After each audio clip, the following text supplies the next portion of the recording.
Thumbelina. This is a vintage fairy tale and may contain violence. We would encourage parents to read beforehand if your child is sensitive to such themes. There was once a woman who wished very much to have a little child.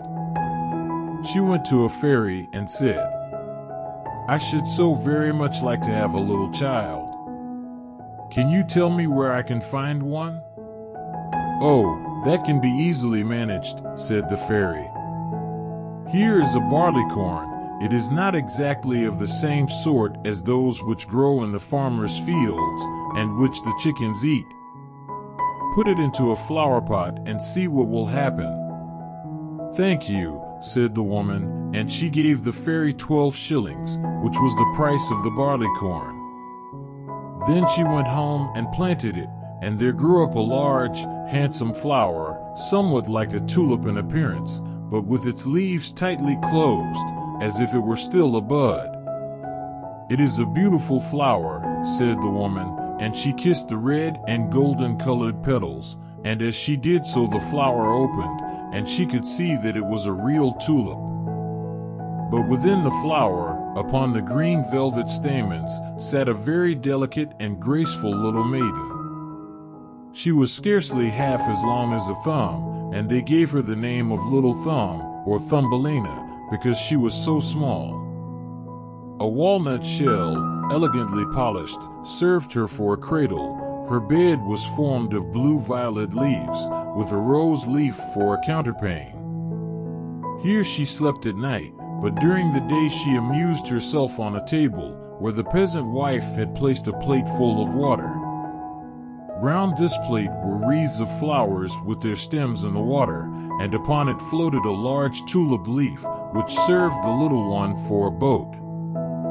Here she sat and rowed herself from side to side, with 2 oars made of white horsehair. It was a very pretty sight. Thumbelina could also sing so softly and sweetly that nothing like her singing had ever before been heard. One night, while she lay in her pretty bed, a large, ugly, wet toad crept through a broken pane of glass in the window and leaped right upon the table where she lay sleeping under her rose-leaf quilt. "What a pretty little wife this would make for my son," said the toad, and she took up the walnut shell in which Thumbelina lay asleep and jumped through the window with it into the garden. In the swampy margin of a broad stream in the garden lived the toad with her son. He was uglier even than his mother, and when he saw the pretty little maiden in her elegant bed, he could only cry croak, croak, croak. "Don't speak so loud, or she will wake," said the toad, "and then she might run away, for she is as light as swan's down.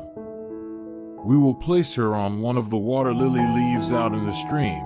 It will be like an island to her. She is so light and small, and then she cannot escape, and while she is there we will make haste and prepare the stateroom under the marsh, in which you are to live when you are married." Far out in the stream grew a number of water lilies with broad green leaves which seemed to float on the top of the water. The largest of these leaves appeared farther off than the rest, and the old toad swam out to it with the walnut shell, in which Thumbelina still lay asleep. The tiny creature woke very early in the morning and began to cry bitterly when she found where she was, for she could see nothing but water on every side of the large green leaf, and no way of reaching the land. Meanwhile the old toad was very busy under the marsh, decking her room with rushes and yellow wildflowers to make it look pretty for her new daughter-in-law. Then she swam out with her ugly son to the leaf on which she had placed poor Thumbelina. She wanted to bring the pretty bed, that she might put it in the bridal chamber to be ready for her. The old toad bowed low to her in the water and said, "Here is my son. He will be your husband, and you will live happily together in the marsh by the stream."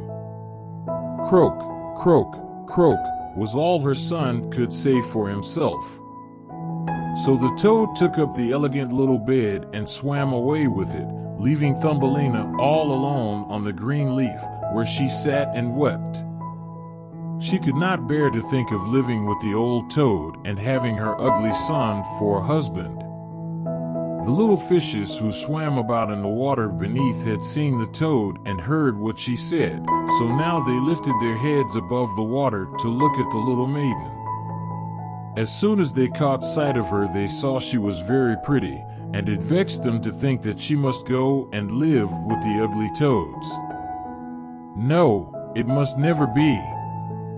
So they gathered together in the water, round the green stalk which held the leaf on which the little maiden stood, and gnawed it away at the root with their teeth. Then the leaf floated down the stream, carrying Thumbelina far away out of reach of land. Thumbelina sailed past many towns, and the little birds in the bushes saw her and sang, "What a lovely little creature." So the leaf swam away with her farther and farther, till it brought her to other lands. A graceful little white butterfly constantly fluttered round her and at last alighted on the leaf. The little maiden pleased him, and she was glad of it, for now the toad could not possibly reach her, and the country through which she sailed was beautiful, and the sun shone upon the water till it glittered like liquid gold. She took off her girdle and tied one end of it round the butterfly, fastening the other end of the ribbon to the leaf, which now glided on much faster than before, taking Thumbelina with it as she stood. Presently a large cockroach flew by. The moment he caught sight of her, he seized her round her delicate waist with his claws and flew with her into a tree. The green leaf floated away on the brook, and the butterfly flew with it, for he was fastened to it and could not get away. Oh, how frightened Thumbelina felt when the cockroach flew with her to the tree. But especially was she sorry for the beautiful white butterfly which she had fastened to the leaf, for if he could not free himself he would die of hunger. But the cockroach did not trouble himself at all about the matter. He seated himself by her side, on a large green leaf, gave her some honey from the flowers to eat, and told her she was very pretty, though not in the least like a cockroach. After a time all the cockroaches who lived in the tree came to pay Thumbelina a visit. They stared at her, and then the young lady cockroaches turned up their feelers and said, "She has only 2 legs. How ugly that looks." "She has no feelers," said another. "Her waist is quite slim." "Pooh! She is like a human being." "Oh, she is ugly," said all the lady cockroaches. The cockroach who had run away with her believed all the others when they said she was ugly. He would have nothing more to say to her, and told her she might go where she liked. Then he flew down with her from the tree and placed her on a daisy, and she wept at the thought that she was so ugly that even the cockroaches would have nothing to say to her. And all the while she was really the loveliest creature that one could imagine, and as tender and delicate as a beautiful rose leaf. During the whole summer poor little Thumbelina lived quite alone in the wide forest. She wove herself a bed with blades of grass and hung it up under a broad leaf to protect herself from the rain. She sucked the honey from the flowers for food and drank the dew from their leaves every morning. So passed away the summer and the autumn, and then came the winter, the long, cold winter. All the birds who had sung to her so sweetly had flown away, and the trees and the flowers had withered. The large shamrock under the shelter of which she had lived was now rolled together and shriveled up. Nothing remained but a yellow, withered stalk. She felt dreadfully cold, for her clothes were torn, and she was herself so frail and delicate that she was nearly frozen to death. It began to snow, too, and the snowflakes, as they fell upon her, were like a whole shovelful falling upon one of us, for we are tall, but she was only an inch high. She wrapped herself in a dry leaf, but it cracked in the middle and could not keep her warm, and she shivered with cold. Near the wood in which she had been living was a large cornfield, but the corn had been cut a long time. Nothing remained but the bare, dry stubble standing up out of the frozen ground. It was to her like struggling through a large wood. Oh, how she shivered with the cold. She came at last to the door of a field mouse who had a little den under the corn stubble. There dwelt a field mouse in warmth and comfort, with a whole roomful of corn, a kitchen, and a beautiful dining room. Poor Thumbelina stood before the door, just like a little beggar girl, and asked for a small piece of barley corn, for she had been without a morsel to eat for 2 days. "You poor little creature," said the field mouse, for she was really a good old mouse, "come into my warm room and dine with me." She was pleased with Thumbelina, so she said, "You are quite welcome to stay with me all the winter, if you like, but you must keep my rooms clean and neat, and tell me stories, for I shall like to hear them very much." And Thumbelina did all that the field mouse asked her, and found herself very comfortable. "We shall have a visitor soon," said the field mouse one day. "My neighbor pays me a visit once a week. He is better off than I am. He has large rooms, and wears a beautiful black velvet coat. If you could only have him for a husband, you would be well provided for indeed. But he is blind, so you must tell him some of your prettiest stories." Thumbelina did not feel at all interested about this neighbor, for he was a mole. However, he came and paid his visit, dressed in his black velvet coat. "He is very rich and learned, and his house is 20 times larger than mine," said the field mouse. He was rich and learned, no doubt, but he always spoke slightingly of the sun and the pretty flowers, because he had never seen them.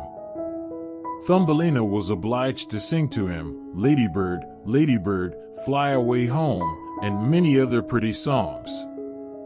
And the mole fell in love with her because she had so sweet a voice, but he said nothing yet, for he was very prudent and cautious.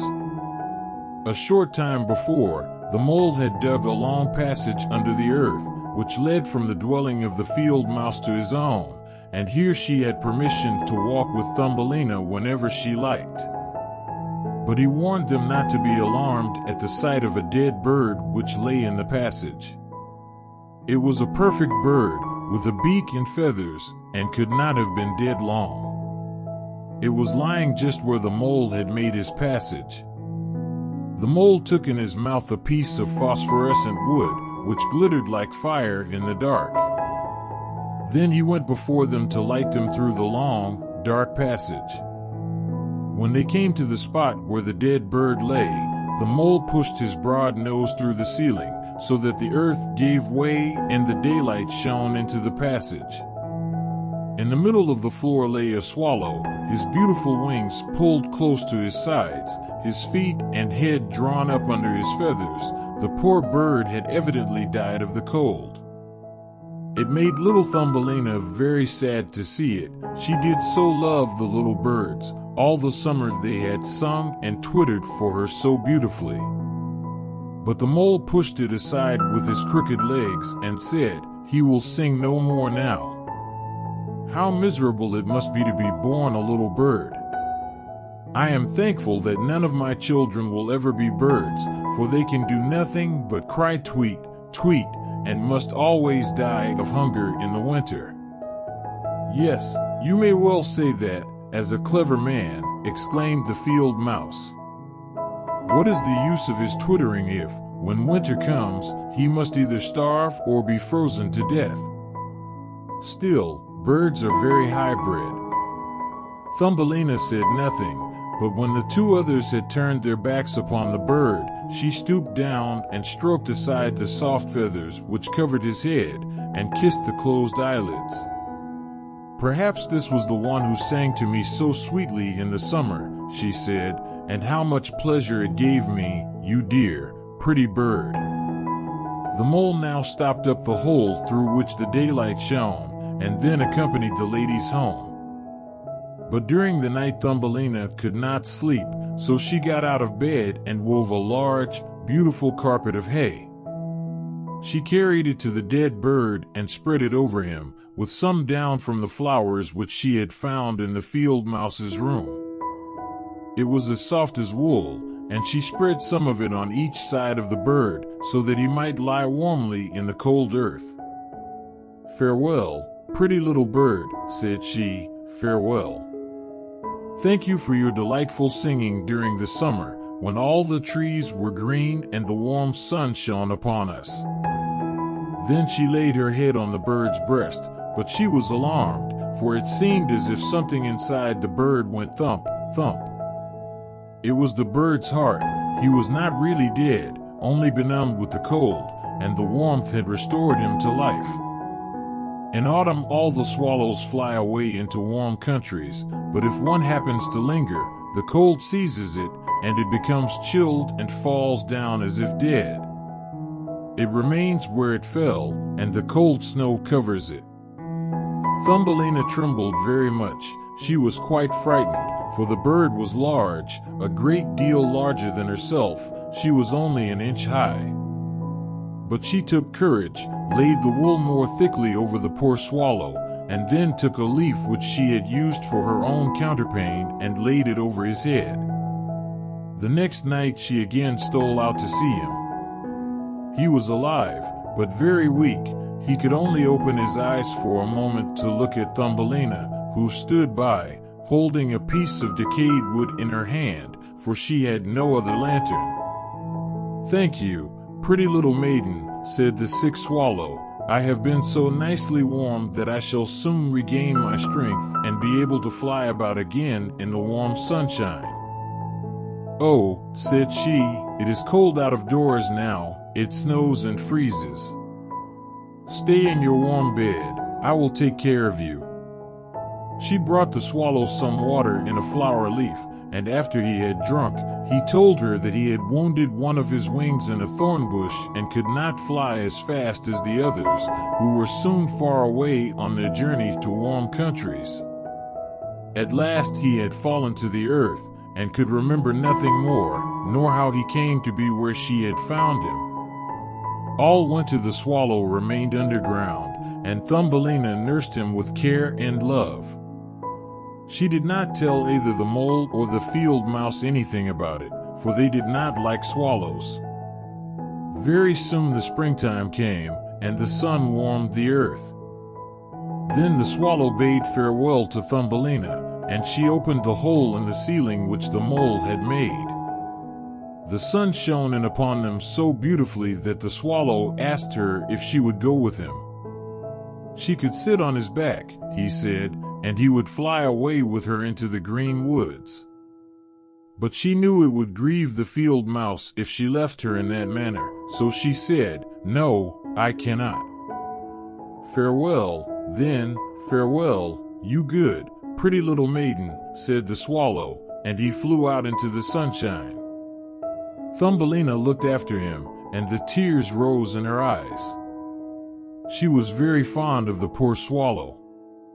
"Tweet, tweet," sang the bird, as he flew out into the green woods, and Thumbelina felt very sad. She was not allowed to go out into the warm sunshine. The corn which had been sowed in the field over the house of the field mouse had grown up high into the air and formed a thick wood to Thumbelina, who was only an inch in height. "You are going to be married, little one," said the field mouse. "My neighbor has asked for you. What good fortune for a poor child like you. Now we will prepare your wedding clothes. They must be woolen and linen. Nothing must be wanting when you are the wife of the mole." Thumbelina had to turn the spindle, and the field mouse hired 4 spiders, who were to weave day and night. Every evening the mole visited her and was continually speaking of the time when the summer would be over. Then he would keep his wedding day with Thumbelina, but now the heat of the sun was so great that it burned the earth and made it hard, like stone. As soon as the summer was over, the wedding should take place. But Thumbelina was not at all pleased, for she did not like the tiresome mole. Every morning when the sun rose and every evening when it went down, she would creep out at the door, and as the wind blew aside the ears of corn so that she could see the blue sky, she thought how beautiful and bright it seemed out there and wished so much to see her dear friend, the swallow, again. But he never returned, for by this time he had flown far away into the lovely green forest. When autumn arrived, Thumbelina had her outfit quite ready, and the field mouse said to her, "In 4 weeks the wedding must take place." Then she wept and said she would not marry the disagreeable mole. "Nonsense," replied the field mouse. "Now don't be obstinate, or I shall bite you with my white teeth. He is a very handsome mole. The queen herself does not wear more beautiful velvets and furs.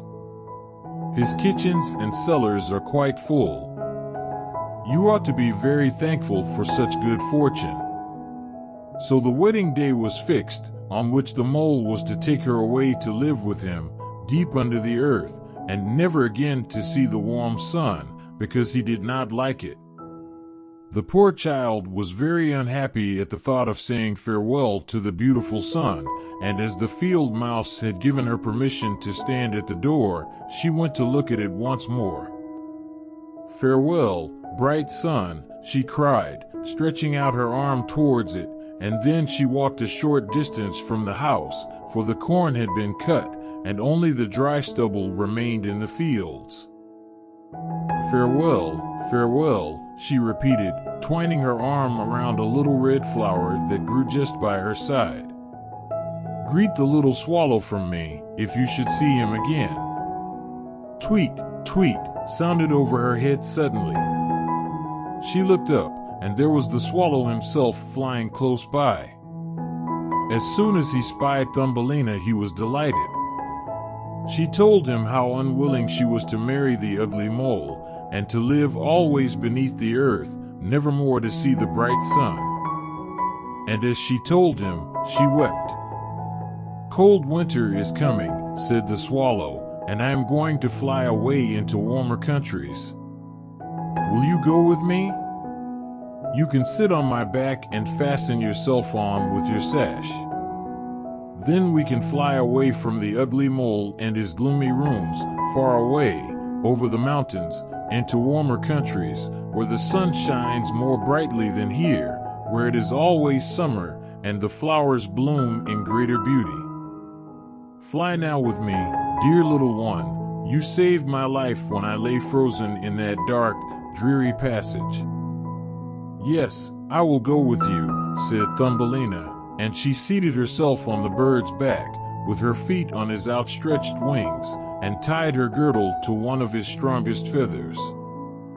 The swallow rose in the air and flew over forest and over sea, high above the highest mountains, covered with eternal snow. Thumbelina would have been frozen in the cold air, but she crept under the bird's warm feathers, keeping her little head uncovered so that she might admire the beautiful lands over which they passed. At length they reached the warm countries, where the sun shines brightly and the sky seems so much higher above the earth. Here on the hedges and by the wayside grew purple, green, and white grapes, lemons and oranges hung from trees in the fields, and the air was fragrant with myrtles and orange blossoms. Beautiful children ran along the country lanes, playing with large gay butterflies, and as the swallow flew farther and farther, every place appeared still more lovely. At last they came to a blue lake, and by the side of it, shaded by trees of the deepest green, stood a palace of dazzling white marble, built in the olden times. Vines clustered round its lofty pillars, and at the top were many swallows' nests, and one of these was the home of the swallow who carried Thumbelina. "This is my house," said the swallow, "but it would not do for you to live there. You would not be comfortable. You must choose for yourself one of those lovely flowers, and I will put you down upon it, and then you shall have everything that you can wish to make you happy." "That will be delightful," she said, and clapped her little hands for joy. A large marble pillar lay on the ground, which, in falling, had been broken into 3 pieces. Between these pieces grew the most beautiful large white flowers, so the swallow flew down with Thumbelina and placed her on one of the broad leaves. But how surprised she was to see in the middle of the flower a tiny little man, as white and transparent as if he had been made of crystal. He had a gold crown on his head and delicate wings at his shoulders, and was not much larger than was she herself. He was the angel of the flower, for a tiny man and a tiny woman dwell in every flower, and this was the king of them all. "Oh, how beautiful he is," whispered Thumbelina to the swallow. The little prince was at first quite frightened at the bird, who was like a giant compared to such a delicate little creature as himself, but when he saw Thumbelina he was delighted and thought her the prettiest little maiden he had ever seen. He took the gold crown from his head and placed it on hers, and asked her name and if she would be his wife and queen over all the flowers. This certainly was a very different sort of husband from the son of the toad, or the mole with his black velvet and fur, so she said yes to the handsome prince. Then all the flowers opened, and out of each came a little lady or a tiny lord, all so pretty it was quite a pleasure to look at them. Each of them brought Thumbelina a present, but the best gift was a pair of beautiful wings, which had belonged to a large white fly, and they fastened them to Thumbelina's shoulders, so that she might fly from flower to flower. Then there was much rejoicing, and the little swallow, who sat above them in his nest, was asked to sing a wedding song, which he did as well as he could, but in his heart he felt sad, for he was very fond of Thumbelina and would have liked never to part from her again. "You must not be called Thumbelina any more," said the spirit of the flowers to her. "It is an ugly name, and you are so very lovely. We will call you Maya." "Farewell, farewell," said the swallow, with a heavy heart, as he left the warm countries, to fly back into Denmark.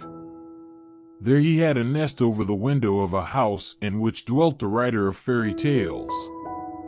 The swallow sang tweet, tweet, and from his song came the whole story.